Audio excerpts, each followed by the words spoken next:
ব্রাহ্মণবাড়িয়ায় মা তার সন্তানকে পিটাইয়া মেরে কান ছিঁড়ে নিয়েছে। নাউজুবিল্লাহ বলেন।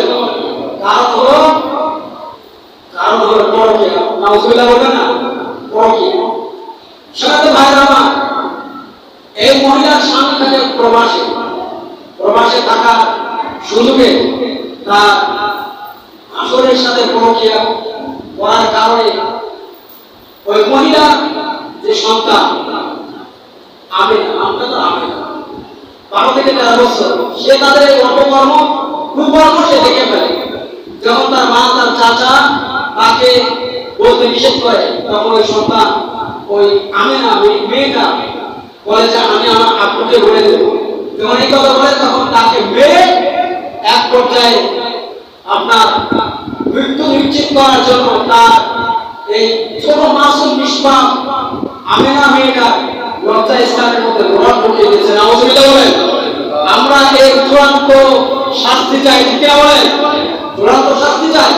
শহীদ ভাইরা, সবচেয়ে দুঃখের বিষয় হলো এই বিষয়টাকে ধামাচাপা দেওয়ার জন্য এই আমেনার চাচা এবং আমেনার মা আমেনাকে মেরে রাখবে কোথায় পরিকল্পনা করেছে, রাখবে কোথায়? তো যাই মসজিদের দোতলা ছাদের উপর রাখি, মসজিদের দোতলা ছাদের উপর রাখলে দোষরা ইমাম সাহেব আর পড় ছিল। নাউজুবিল্লাহ বলেন। কিন্তু আমাদের দেশের প্রশাসন অনেক সজাগ। এখন বর্তমান প্রযুক্তি আর বিজ্ঞানের যুগ, এখন শয়তানি সব হাতের মুঠোর মধ্যে, ঠিক না?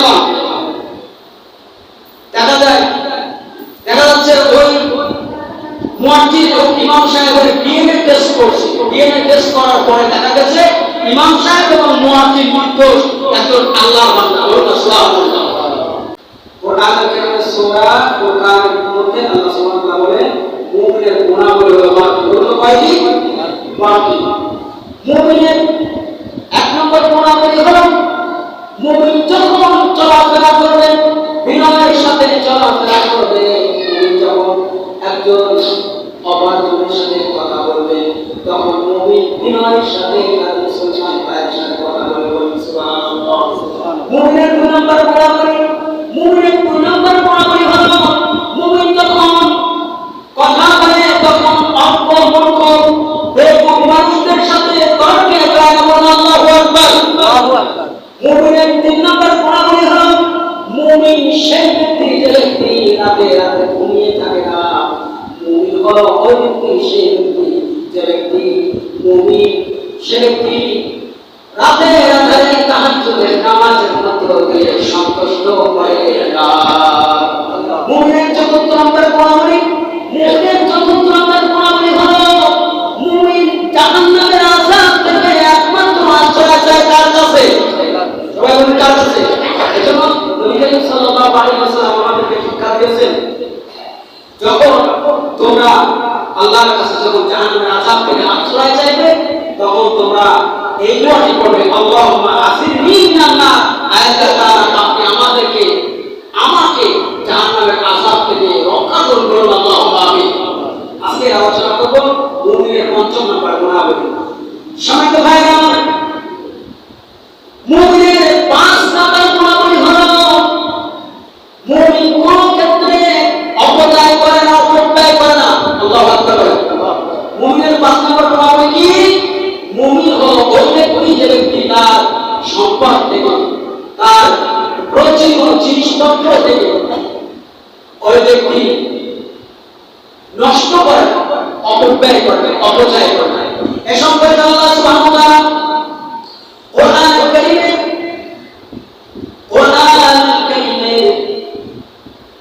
19 নম্বর পারা 25 নম্বর সূরা ফুরকানের 67 নম্বর আয়াতে কারিমায় আল্লাহ সুবহানাহু ওয়া তাআলা বলেন ওয়াল্লাযীনা ইযা আনফাকু লাম ইসরিফু ওয়া লাম তাকতুরু ওয়া কানা বাইনা যালিকা কাওয়ামা। আল্লাহু আকবার। মুমিন ব্যক্তি তারা ব্যয় করার সময় মর্যাদা ব্যয় করে না। কে বলেছেন? আল্লাহ। এরপর আল্লাহ সুবহানাহু ওয়া তাআলা বলেন ওয়ালাম ইয়াকুতু ওয়া কানা বাইনা যালিকা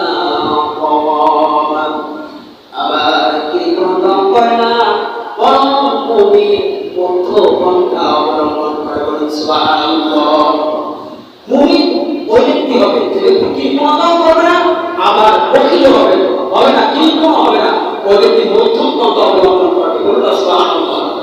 সমাজে ভাইরা, এবার আসুন এই ব্যয় করার ক্ষেত্রে আমরা কোন দিকে বেশি বেশি ব্যয় করব? আমরা আল্লাহ রাস্তায় বেশি বেশি ব্যয় করব, আর আল্লাহ রাস্তায় ব্যয় করার ফজিলত সুবহানাল্লাহ।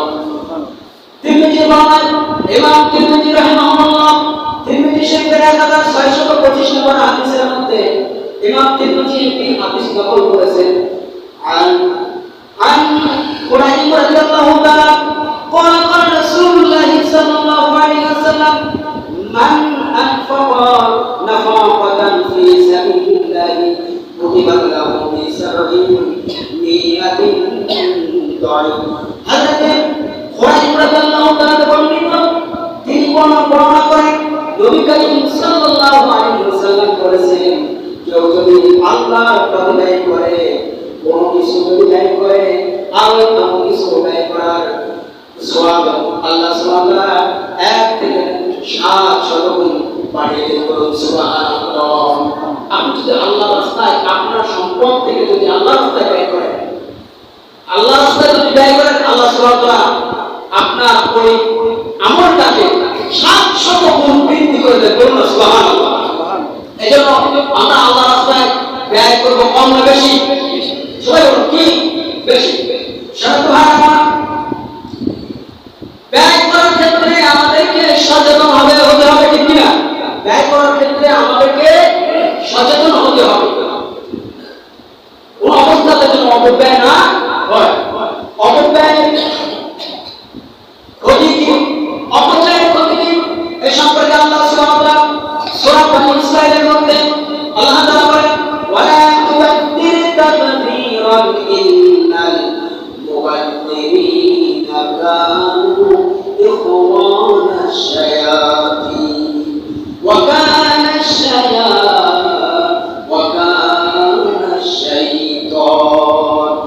আল্লাহ সুবহানাহু ওয়া তাআলা বলেন, ওয়ালা তুবাদ্দির তাবদীরান, তুমি অপচয় করো না, অপব্যয় করো না। হুকুম কার? সবাই বলুন হুকুম কার? নষ্ট করার জন্য নিষেধ করেছেন কে? অনেকেই দেখবে যতটুকু খায় তার চেয়ে বেশি নষ্ট করে, আছে না? আমরা সৌদি আরব থেকে খেয়াল করলে আমরা দেখতে পাই, সৌদি আরবে অনেক আমার প্রবাসী ভাইরা আছে, তাদের সাথে ফোনে মাঝে মধ্যে আমার কথা হয়। ওনারা আফসোসের সাথে, দুঃখের সাথে বলে যে হুজুর, এই সৌদি আরবের মানুষগুলো এত নষ্ট করে, এত অপচয় করে, যেটা দেখলে আপনি নিজে সহ্য করতে পারবেন। যদি খায় আপনার একটু, তা আপনার 90 ভাগ বেশি নষ্ট করে। নাউজুবিল্লাহ বলেন। 1 টাকা পাচ্ছে আর কত পাকনামি, ঠিক কিনা? আমাদের মধ্যে যদি অনেকে আমাদের দেশে ভ্যান চালায় খায়, আপনার জন্মসূত্রে খায়, এমনি ভাবে যদি খাইতে হতো তাহলে নষ্ট করার কথা মনে থাকতো, ঠিক কিনা? নষ্ট করার কথা মনে থাকতো না। সবাই তো ভাই আমার, এই জন্য আল্লাহ সুবহানাহু ওয়া তাআলা প্রায় 1450 বছর পূর্বে মুমিনদেরকে সাবধান করে দিয়েছেন, ইন্নাল মুবাজ্জিরিনা কানু ইখওয়ানাশ শায়াতিন। নিশ্চয় অবশ্যই অপচয়কারী, অপব্যয়কারী হলো শয়তানের ভাই। আল্লাহু আকবার বলেন। এখন আপনার কাছে আমার প্রশ্ন, আপনার যে সমস্ত প্রয়োজনীয় খাদ্যদ্রব্য আর যে কোনো দ্রব্য আপনি অপচয় কি করবেন? আমাকে অপচয় করবো? অপচয় দিলে কি করবে? আল্লাহ ঘোষণা, ওই ব্যক্তি শয়তানের ভাই। আমরা কি শয়তানের ভাই হতে চাই? শয়তানের বন্ধু হতে চাই না। আমরা কোন অবস্থাতে অপচয় করবো না, অপব্যয় করবো না। কিন্তু অনেক মানুষেরা রয়েছে, অনেক ভাইরা রয়েছে যে অপচয় করতে বেশি পছন্দ করে। আল্লাহ সুবহানাহু ওয়া তাআলা আমাদেরকে হেফাজত করুন অপব্যয় থেকে, অপচয় থেকে। বলুন আল্লাহুম্মা আমিন। যারা ভাইরা, এই অপচয়কে আল্লাহ সুবহানাহু ওয়া তাআলা মোটেই পছন্দ করেন না। সুবহানাল্লাহ বলেন। অপচয়কে আল্লাহ সুবহানাহু ওয়া তাআলা মোটেই পছন্দ করেন না।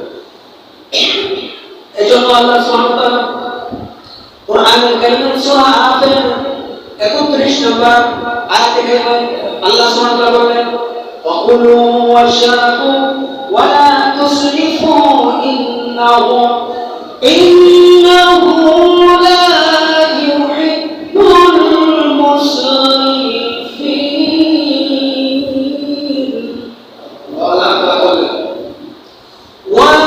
وقولوا واشربوا আর তোমরা খাও এবং পান করো আল্লাহ তাআলা বলেন কি খাও পান করো এরপর আল্লাহ সুবহানাহু ওয়া তাআলা বলেন ওয়ালা তুসরিফু ইন্নাহু লা ইউহিব্বুল মুসরিফিন আর আল্লাহ সুবহানাহু ওয়া তাআলা ভালোবাসেন না ওই সমস্ত ব্যক্তিদের যারা অপব্যয় করে অপচয় করে নষ্ট করে ওই সমস্ত মানুষদেরকে আল্লাহ সুবহানাহু ওয়া তাআলা ভালোবাসেন না বলেছেন কে সবাই বলেছেন কে অনেকে আমি দেখি যে আপনার উযু করার সময় আপনার ফুল জোর দিয়ে আপনার উযু করার সময় উযু করতে করতে যখন আপনার গায়ে পানি দেওয়া এরপর নাকে পানি দেওয়ার সময় আপনার চলতে হাত ধোয়া শেষ এই মাথা মাসে করার সময় আপনার ট্যাপটা যদি একটু বন্ধ করেন তাহলে কি আপনার ক্ষতি হবে লাভ হবে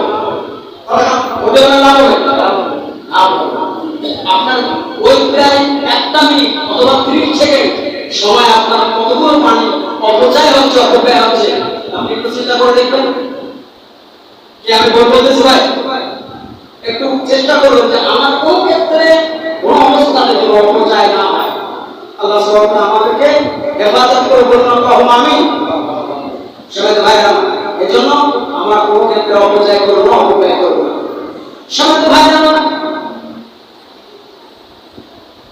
মুমিনের মুসলমানের প্রকৃত গুণাবলী 7 নম্বর যে গুণাবলী সেই গুণাবলীটি হলো মুমিন কখনো আল্লাহর সাথে অংশীদারিত্ব করবে না মুমিন কখনো আল্লাহর সাথে শিরক করবে না সুবহানাল্লাহ সবাই ভাইরা এজন্য 19 নম্বর পারা 25 নম্বর সূরা তাফসীর ইবনে কাসির 3234 নম্বর পৃষ্ঠার মধ্যে আল্লামা ইমাম ইবনে কাসির রাহিমাহুল্লাহ এই আয়াতে কারিমার তাফসীর করেছেন সূরা ফুরকানের 68 নম্বর আয়াতে কারিমার তাফসীর করেছেন ওয়াল্লাযীনা লা ইয়াদউনা মা'আল্লাহি ইলাহান আখার আল্লাহু আকবার আল্লাহ তাআলা বলেন যারা প্রকৃত মুমিন মুসলমান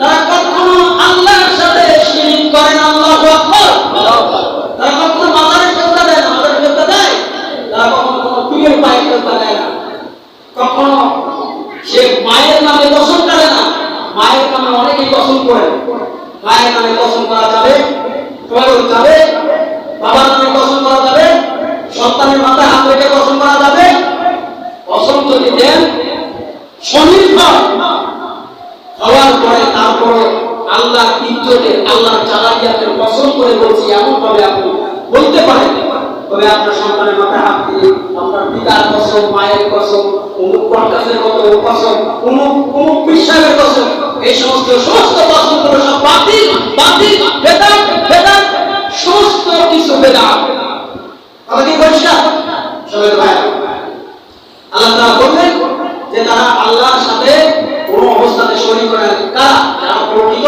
মুসলমান আর মুমিন সবাই ভাই এই শিরক এমন একটি গুনাহ যে গুনাহ সম্পর্কে আল্লাহ সুবহানাহু ওয়া তাআলা বলেছেন শিরক হলো সবচেয়ে বড় গুনাহ শিরক হলো জুলমে আযীম আল্লাহ সুবহানাহু ওয়া তাআলা সূরা লুকমানে 4 নম্বর আয়াতে কারিমায় আল্লাহ সুবহানাহু ওয়া তাআলা বলেন হযরত লুকমান তার সন্তানকে ডেকে বলেছেন ইয়া বুনাইয়া লা তুশরিক বিল্লাহ ইন্নাশ শিরকা লাযুলমুন আযীম আল্লাহু আকবার আল্লাহ তাআলা বলেন হযরত লুকমান তুমি তোমার সন্তানকে নসিহত করো হযরত লুকমান তার সন্তানকে নসিহত করে হে আমার বৎস লা তুশরিক বিল্লাহ তুমি আল্লাহর সাথে শরীক করো না কারণ ইন্নাশ শিরকা লাযুলমুন আযীম শিরক হলো সবচেয়ে বড় গুনাহ আল্লাহু আকবার শিরক হলো সবচেয়ে বড় গুনাহ বলেছেন কে সবাই জন্য উত্তর করে বলেছেন কে? আল্লাহ সুবহানাহু ওয়া তাআলা। সবাই ভাইরা, এজন্য আমরা কোনো ক্ষেত্রে শিরক করব না। শিরক সবচেয়ে বড় গুনাহ। এই সম্পর্কে ইমাম বুখারী তার বুখারী শরীফে আন্তর্জাতিক যে বুখারী শরীফ রয়েছে তার হাদিস নম্বর হলো ৭৫২ নম্বর হাদিস। এই হাদিসের মধ্যে হযরত আব্দুল্লাহ রাদিয়াল্লাহু তাআলা হাদিস নকল করেছেন বুখারী শরীফের মধ্যে। عن عبد الله رضي الله عنه قال سألت النبي صلى الله عليه وسلم حضرت عبد الله رضي الله تعالى আল্লাহর হাবিবের প্রশ্ন করলেন قال سألت النبي صلى الله عليه وسلم নবী করিম সাল্লাল্লাহু আলাইহি ওয়াসাল্লাম প্রশ্ন করলেন ইয়া রাসূলুল্লাহ ইয়া হাবিবাল্লাহ ইসলামের মধ্যে সবচেয়ে বড় গুনাহ কি? সবচেয়ে বড় গুনাহ। তখন আল্লাহর হাবিব বললেন সবচেয়ে বড় গুনাহ হলো শিরকের গুনাহ। আল্লাহু আকবার। সবচেয়ে বড় গুনাহ কিসের গুনাহ? সবাই বলুন কিসের গুনাহ? শিরকের গুনাহ। এজন্য আল্লাহ সুবহানাহু ওয়া তাআলা বলেছেন যে জুলমুন আযীম, সবচেয়ে বড় গুনাহ। যত গুনাহ আছে সবচেয়ে বড় গুনাহ হলো শিরকের গুনাহ, আল্লাহর সাথে অংশীদারিত্ব করার গুনাহ। হযরত আব্দুল্লাহ রাদিয়াল্লাহু তাআলা যখন প্রশ্ন করলেন আল্লাহর হাবিব উত্তর দিলেন এক নাম্বার আল্লাহর সাথে শিরক করার গুনাহ হচ্ছে সবচেয়ে বড় গুনাহ। এরপর হযরত আব্দুল্লাহ রাদিয়াল্লাহু তাআলা আবার আল্লাহর হাবিবের কাছে প্রশ্ন করলেন, আল্লাহু আকবার বলেন না? আল্লাহু আকবার। আল্লাহর হাবিবের কাছে প্রশ্ন করলেন ইয়া রাসূলুল্লাহ ইয়া হাবিবাল্লাহ এরপর কোন গুনাহটি সবচেয়ে বড় গুনাহ? তখন আল্লাহর হাবিব বললেন ও আমার আব্দুল্লাহ তারপরে সবচেয়ে বড় গুনাহ হলো মানুষকে হত্যা করা। বলুন নাউযুবিল্লাহ। সবচেয়ে বড় গুনাহ কি? মানুষকে হত্যা করা। হত্যা তো বহুত ধরন আছে, আছে না নাই? বহুত ধরন আছে। সবাই ভাই একটু এক্সাম্পল মনে করেন একটি মায়ের বারবার মেয়ে সন্তান হয়, বারবার মেয়ে সন্তান হয়, 5টা মেয়ে সন্তান হয়েছে। তার স্বামী রাগ করে পুনরায় আবার যখন গর্ভবতী হয়েছে তখন রাগ করে আপনার ওই পেটের বাচ্চাটাকে ঔষধের দ্বারা নষ্ট করে দেয়। এমন ধরনের শয়তান আছে না নাই? কতক্ষণ আছে না নাই? এই একটা ধরন। আরেকটি ধরন বলি, আমরা ইতিমধ্যে সোশ্যাল মিডিয়া দেখেছি বর্তমানে ভাইরা ব্রাহ্মণবাড়িয়ায় মা তার সন্তানকে পিটাইয়া মেরে কান ছিঁড়ে নিয়েছে। নাউযুবিল্লাহ বলেন। কারণ হলো পরকীয়া। নাউযুবিল্লাহ বলেন না? পরকীয়া। সাথে ভাইরা আমার এই মহিলার স্বামী থাকে প্রবাসে থাকা সুযোগে তার আসরের সাথে পরকীয়া করার কারণে ওই মহিলা যে সন্তান আমেনা 12 থেকে 13 বছর, সে তাদের এই কুকর্ম সে দেখে ফেলে। যখন তার মা তার চাচা তাকে বলতে নিষেধ করে তখন ওই সন্তান ওই আমেনা মেয়েটা বলে যে আমি আমার আব্বুকে বলে দেবো। যখন এই কথা বলে তখন তাকে মেরে এক পর্যায়ে আপনার মৃত্যু নিশ্চিত করার জন্য তার এই ছোট মাসুম নিষ্পাপ আমেনা মেয়েটা লজ্জা ইসলামের মধ্যে রড ঢুকিয়ে দিয়েছে। নাউযুবিল্লাহ বলেন। আমরা এই চূড়ান্ত শাস্তি চাই, ঠিক কিনা বলেন? চূড়ান্ত শাস্তি চাই। সবাই তো ভাইরা, সবচেয়ে দুঃখের বিষয় হলো এই বিষয়টাকে ধামাচাপা দেওয়ার জন্য এই আমেনার চাচা এবং আমেনার মা আমেনাকে মেরে রাখবে কোথায় পরিকল্পনা করেছে, রাখবো কোথায়? তো যাই মসজিদের দোতলা ছাদের উপর রাখি, মসজিদের দোতলা ছাদের উপর রাখলে দোষর ইমাম সাহেব আর পড়ার ছেলে। নাউযুবিল্লাহ বলেন। কিন্তু আমাদের দেশের প্রশাসন অনেক সজাগ। এখন বর্তমান প্রযুক্তি আর বিজ্ঞানের যুগ। এখন শয়তানি সব হাতের মুঠোর মধ্যে, ঠিক কিনা বল? দেখা যাচ্ছে ওই মুয়াজ্জিন এবং ইমাম সাহেবের ডিএনএ টেস্ট করছে। ডিএনএ টেস্ট করার পরে দেখা গেছে ইমাম সাহেব এবং মুয়াজ্জিন নির্দোষ, একজন আল্লাহর বান্দা। বলুন সুবহানাল্লাহ। পক্ষান্তরে যখন সন্দেহ তার চাচাকে যখন জানাজানি করে তার চাচার ডিএনএ টেস্ট করেছে এবং ওই আমিনার মা ডিম্বাণুকে টেস্ট করেছে। দুজনের টেস্ট করার সাথে সাথে দুইজনের পজিটিভ করোনা আউযুবিল্লাহ। তোরা করলি কি না করলি, আর কোথায় গিয়ে ইমাম সাহেবকে করলি। আল্লাহ সুবহানাহু ওয়া তাআলা আমাদের সকলকে এই সমস্ত ফিতনা থেকে আমাদের সকলকে হেফাজত করুন। আওয়াজ করে বলুন আল্লাহুম্মা আমিন। ভাইরা আমরা এমন একটি জামানায় বাস করতেছি যে জামানায় মেয়ে তার মায়ের কাছে নিরাপদ না। কথা বুঝছেন? পিতা তার সন্তানের কাছে নিরাপদ না, সন্তান তার পিতার কাছে নিরাপদ না, মা তার সন্তানের কাছে নিরাপদ না। ভাই আমার, এজন্য আমাদেরকে সবসময় এই আল্লাহর পথে, দ্বীনের পথে, সুন্নাহর পথে আমাদেরকে অবিচল থাকতে হবে। বলুন আল্লাহুম্মা আমিন। ভাই আমার, এরপর হযরত আব্দুল্লাহ রাদিয়াল্লাহু তাআলা নবী করিম সাল্লাল্লাহু আলাইহি ওয়াসাল্লামকে প্রশ্ন করেন, ইয়া রাসূলুল্লাহ, এরপরে সবচেয়ে বড় গুনাহ কি? আল্লাহ হাবিব বললেন যে শিরকের পরে হত্যার গুনাহ বড় গুনাহ, তারপরে সবচেয়ে বড় গুনাহ যেটি সেটি হলো পরকীয়া, জিনা। আউযুবিল্লাহ বলেন। আমাদের সমাজের মধ্যে পরকীয়া কম না বেশি? কম না বেশি? আল্লাহ রাসূল বলেছেন, তোমার প্রতিবেশী কোন স্ত্রীর সাথে তুমি পরকীয়ায় লিপ্ত হয়ো না। বুখারীর হাদিস, আপনি বাড়িতে হাদিসের সাথে মিলিয়ে দেখবেন। বুখারী আন্তর্জাতিক নাম্বার ৭৫২০ নম্বর হাদিসটা আমি আপনাদেরকে শোনালাম। সম্মানিত ভাইরা, সময় শেষ হয়ে গেছে। আর এই শিরক যারা করবে আল্লাহ সুবহানাহু ওয়া তাআলা বলেছেন তাদের জন্য নির্ধারিত জাহান্নাম। আল্লাহ সুবহানাহু ওয়া তাআলার ওয়াদা। আল্লাহু আকবার বলেন। দলিল সূরা মায়েদার ৭২ নম্বর আয়াত। আল্লাহ তাআলা বলেন, ইন্নাহু মান ইউশরিক বিল্লাহি ফাকাদ হারামাল্লাহু আলাইহিল জান্নাহ ওয়া মা'ওয়াহুন নার। আল্লাহ তাআলা বলেন, ইন্নাহু মান ইউশরিক বিল্লাহ, আল্লাহর সাথে তোমরা কখনো শরীক করবে না। আল্লাহর সাথে শরীক করলে আল্লাহ সুবহানাহু ওয়া তাআলা তোমাদেরকে জান্নাত থেকে তোমাদেরকে দূরে সরে রাখবেন, তোমাদের জন্য জান্নাত হারাম করে দিবেন। বলুন আল্লাহু আকবার। আল্লাহ তাআলা বলেন, আলাইহিল জান্নাত ওয়া মা'ওয়াহুন নার, আর তার ঠিকানা হবে জাহান্নাম। বলুন আল্লাহু আকবার। এক নম্বর হলো তার জন্য জান্নাত তো হারাম হবে, আর দুই নম্বর তাকে অবশ্যই জাহান্নামে প্রবেশ করতে হবে। একটি মাত্র কারণে, যে ব্যক্তি আল্লাহর সাথে শিরক করবে। আল্লাহ সুবহানাহু ওয়া তাআলা আমাদের সকলকে এই সংক্ষিপ্ত সময়ে যে কথাগুলো বললাম, আল্লাহ তাআলা আমাদের সকলকে আমল করার তৌফিক দান করুন। বলুন আল্লাহুম্মা আমিন। আর মুমিনের গুনাহগুলো হলো 12টি।